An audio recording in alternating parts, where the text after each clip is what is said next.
2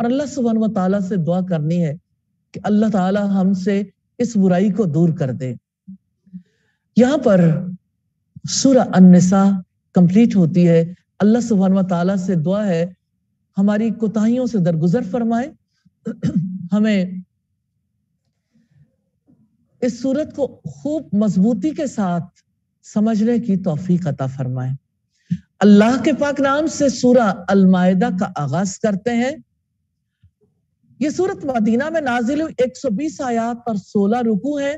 سب سے آخر میں نازل ہونے والی سورت سورہ المائدہ ہے۔ رکوع نمبر 5 ہے۔ حکم ہے جہانوں کے بادشاہ کا بندشوں کی پوری پابندی کرو۔ 3 باتیں ہیں جو اس رکوع میں ڈسکس کی گئی، بندشیں، حلال اور دین۔ معاہدوں کو پورا کرنے کا حکم ہے۔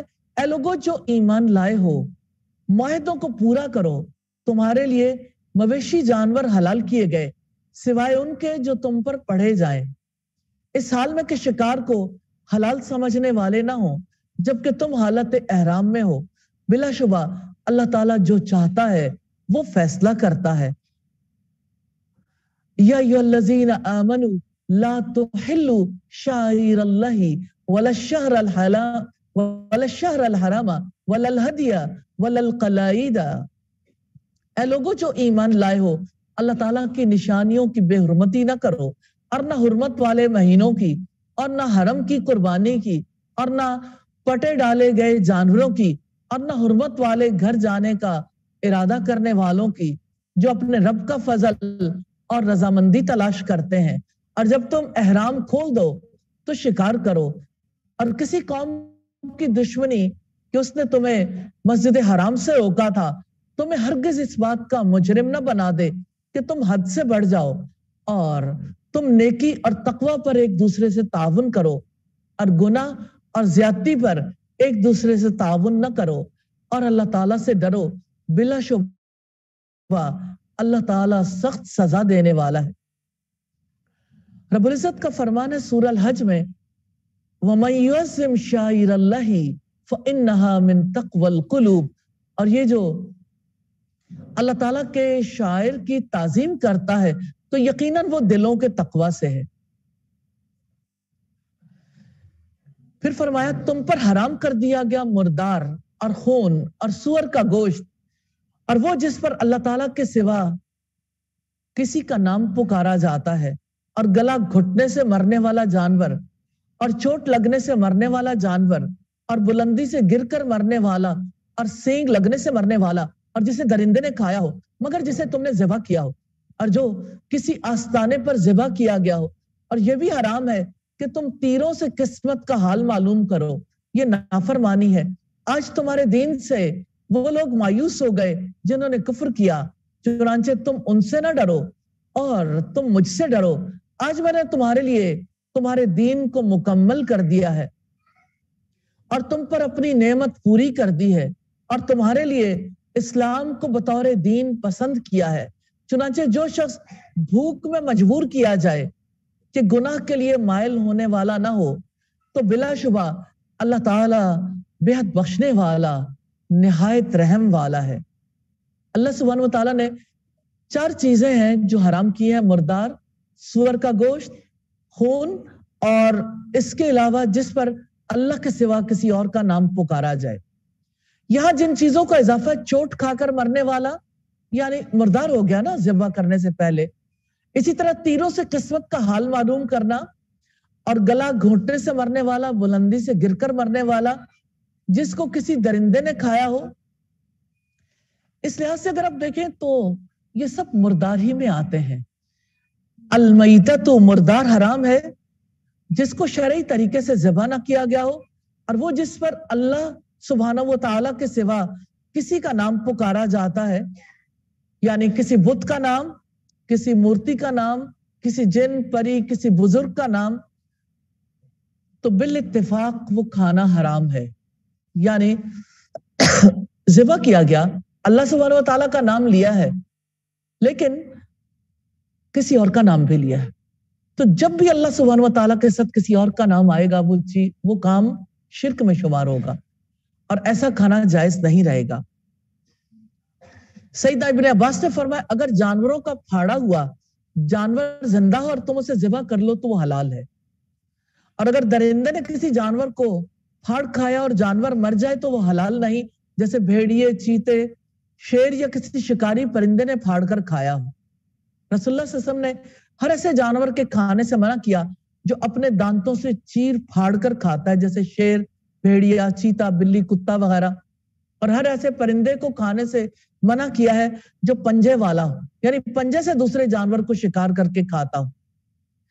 اور ہمارے لیے کیا حلال کیا گیا ہے، وہ آپ سے پوچھتے ہیں کہ ان کے لیے کیا حلال کیا گیا ہے، آپ کہہ دیں تمہارے لیے پاک چیزیں حلال کر دی گئی ہیں، اور شکاری جانوروں میں سے جو تم نے سدھا رکھے ہیں، جنہیں تم شکاری بنانے والے ہو، تم انہیں سکھاتے ہو، اس میں سے جو اللہ تعالیٰ نے تمہیں سکھایا ہے، چنانچہ جو وہ تمہارے لیے پکڑ رکھیں اس میں سے کھاؤ، اور اس پر اللہ سبحانہ و تعالیٰ کا نام ذکر کرو اور اللہ تعالیٰ سے ڈرتے رہو، بلا شبہ اللہ تعالیٰ جلد حساب لینے والا ہے۔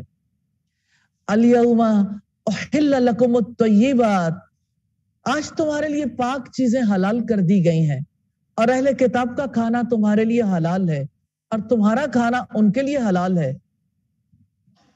اور مومن پاک دامن عورتیں اور ان لوگوں میں سے پاک دامن عورتیں جو تم سے پہلے کتاب دیے گئے، جب تم ان کے مہر انہیں ادا کر دو، انہیں نکاح میں لانے والے ہو، اعلانیہ بدکاری کرنے والے نہ ہو اور نہ چھپے دوست بنانے والے ہو، اور جو شخص ایمان کے ساتھ کفر کرے گا تو یقیناً اس کا عمل ضائع ہو گیا اور وہی آخرت میں خسارہ اٹھانے والوں میں سے ہے۔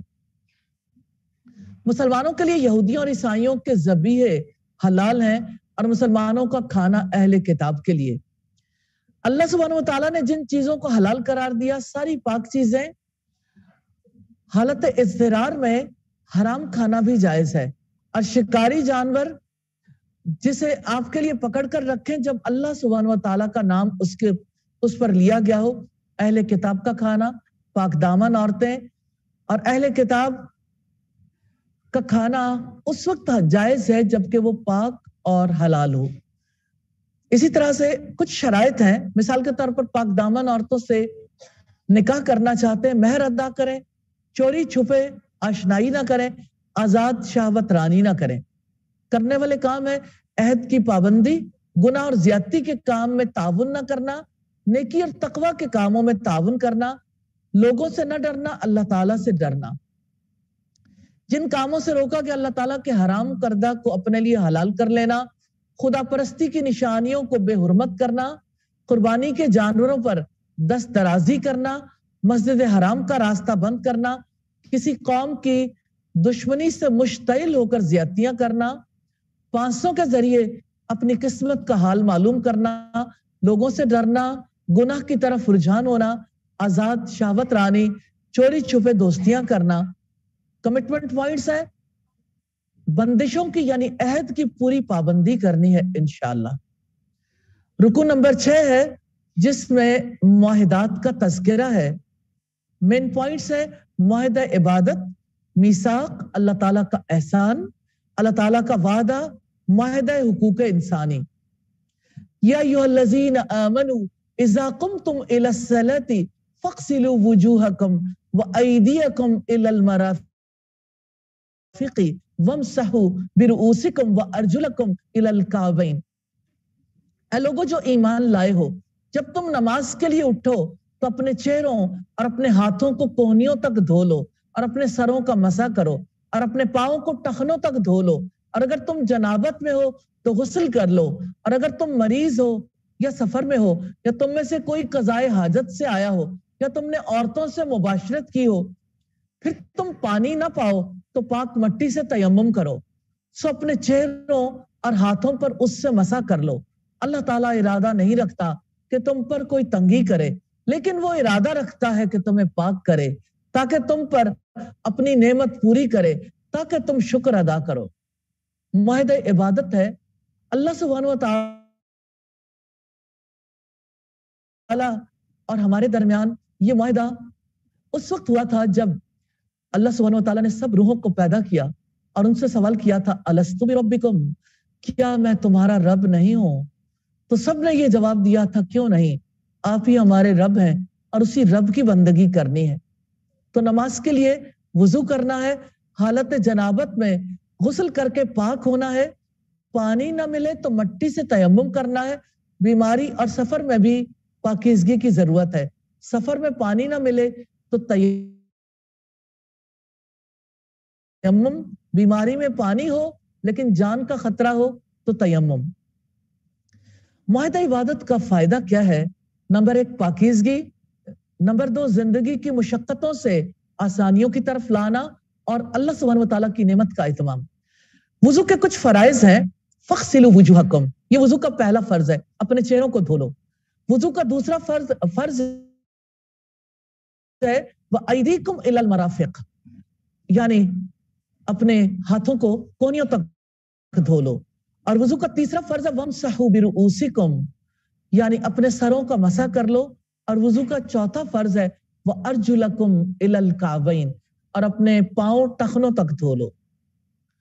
وضو کی فضیلت ہے، مسلم کی 577 نمبر روایت میں ہے کہ مومن جب وضو کرتا ہے اور چہرہ دھوتا ہے تو پانی کے آخری قطرے کے ساتھ اس کے چہرے سے سارے گناہ ختم ہو جاتے ہیں جن کی طرف اس نے اپنی آنکھوں سے دیکھا تھا، اور جب ہاتھ دھوتا ہے تو پانی کے ساتھ یا پانی کے آخری قطرے کے ساتھ اس کے ہاتھوں کے گناہ گر جاتے ہیں جن کو اس نے ہاتھوں سے پکڑا تھا۔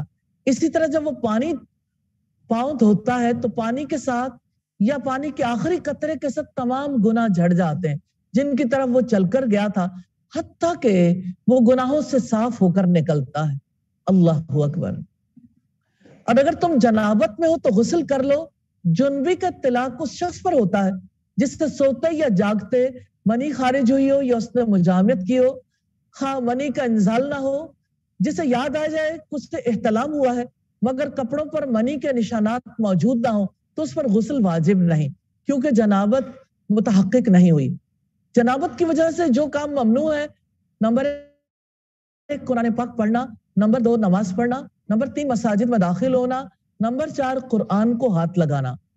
اور تیمم کا طریقہ ہے، سیدنا ابو موسیٰ اشعری کہتے ہیں کہ کیا آپ کو سیدنا عمار کا سیدنا عمر ابن خطاب کے سامنے یہ قول معلوم نہیں ہے کہ مجھے رسول اللہ نے کسی کام کے لیے بھیجا تھا، دوران سفر مجھے غسل کی ضرورت ہو گئی لیکن پانی نہیں ملا، اس لیے میں نے مٹی میں جانور کی طرح لوٹ پوٹ ہو لیا، پھر میں نے رسول اللہ سے اس کا ذکر کیا تو آپ نے فرمایا تمہارے لیے صرف اتنا کرنا ہی کافی تھا، اور آپ نے اپنے ہاتھوں کو زمین پر ایک مرتبہ مارا، پھر ان کو جھاڑا، بائیں ہاتھ سے دائیں کی پشت کو ملا اور بائیں ہاتھ سے یعنی بائیں ہاتھ کا داہنے ہاتھ سے مسح کیا، پھر دونوں ہاتھوں سے چہرے کا مسح کیا، یعنی صرف ہاتھ اور چہرے کا مسح کرنا ہے۔ تیمم میں جیسے پانی پاک کرتا ہے ایسے مٹی بھی پاک کرتی ہے۔ اور اپنے اوپر اللہ تعالیٰ کی نعمت کو یاد کرو اور اس کے عہد کو بھی جو اس نے تم سے مضبوط باندھا تھا، جب تم نے کہا تھا کہ ہم نے سنا اور ہم نے مانا اور اللہ تعالیٰ سے ڈر جاؤ، بلا شبہ اللہ تعالیٰ سینوں والی بات کو خوب جاننے والا ہے۔ نعمت سے یہاں مراد دین اسلام ہے۔ آگے تذکرہ ہے میثاق کا۔ میثاق یعنی معاہدہ کیا ہے؟ سنیں گے اور اطاعت کریں گے اور اللہ کا تقوی اختیار کریں گے اور اللہ تعالیٰ سے ڈر جاؤ، بلا شبہ اللہ تعالیٰ سینوں والی بات کو خوب جاننے والا ہے۔ اللہ تعالیٰ نے اپنا خوف دلایا ہے کہ تمہارے دلوں سے جو بھی سرزد ہوا ہو جس سے کوئی واقف نہیں ہو سکتا، اللہ تعالیٰ اسے جانتا ہے۔ اللہ تعالیٰ کسی چھپی ہوئی چیز سے ناواقف نہیں ہوتا۔ دلوں کے اندر اللہ کے حکم کے بارے میں اگر شک آیا ہے، اسے کوئی نہیں جانتا لیکن رب جانتا ہے۔ اے لوگوں جو ایمان لائے ہو، اللہ تعالیٰ کے لیے خوب قائم رہنے والے، انصاف کے ساتھ گواہی دینے والے بن جاؤ، اور کسی قوم کی دشمنی بھی تمہیں اس بات کا مجرم نہ بنا دے کہ تم عدل نہ کرو۔ اعدلوا هو اقرب للتقوی، عدل کرو یہی تقوی کے زیادہ قریب ہے۔ اور اللہ تعالیٰ سے ڈر جاؤ، جو بھی تم عمل کرتے ہو یقیناً اللہ تعالیٰ اس سے پوری طرح باخبر ہے۔ یہ معاہدہ حقوق انسانی ہے. نمبر 1 عدل کرو. نمبر 2 اللہ تعالیٰ کی خاطر راستی پر صداقت پر قائم رہو. نمبر 3 انصاف کی گواہی دینے والے بنو. نمبر 4 کسی گروہ کی دشمنی تمہیں اتنا نہ ابھارے کہ عدل سے پھر جاؤ اور اللہ تعالیٰ سے ڈر کر کام کرو.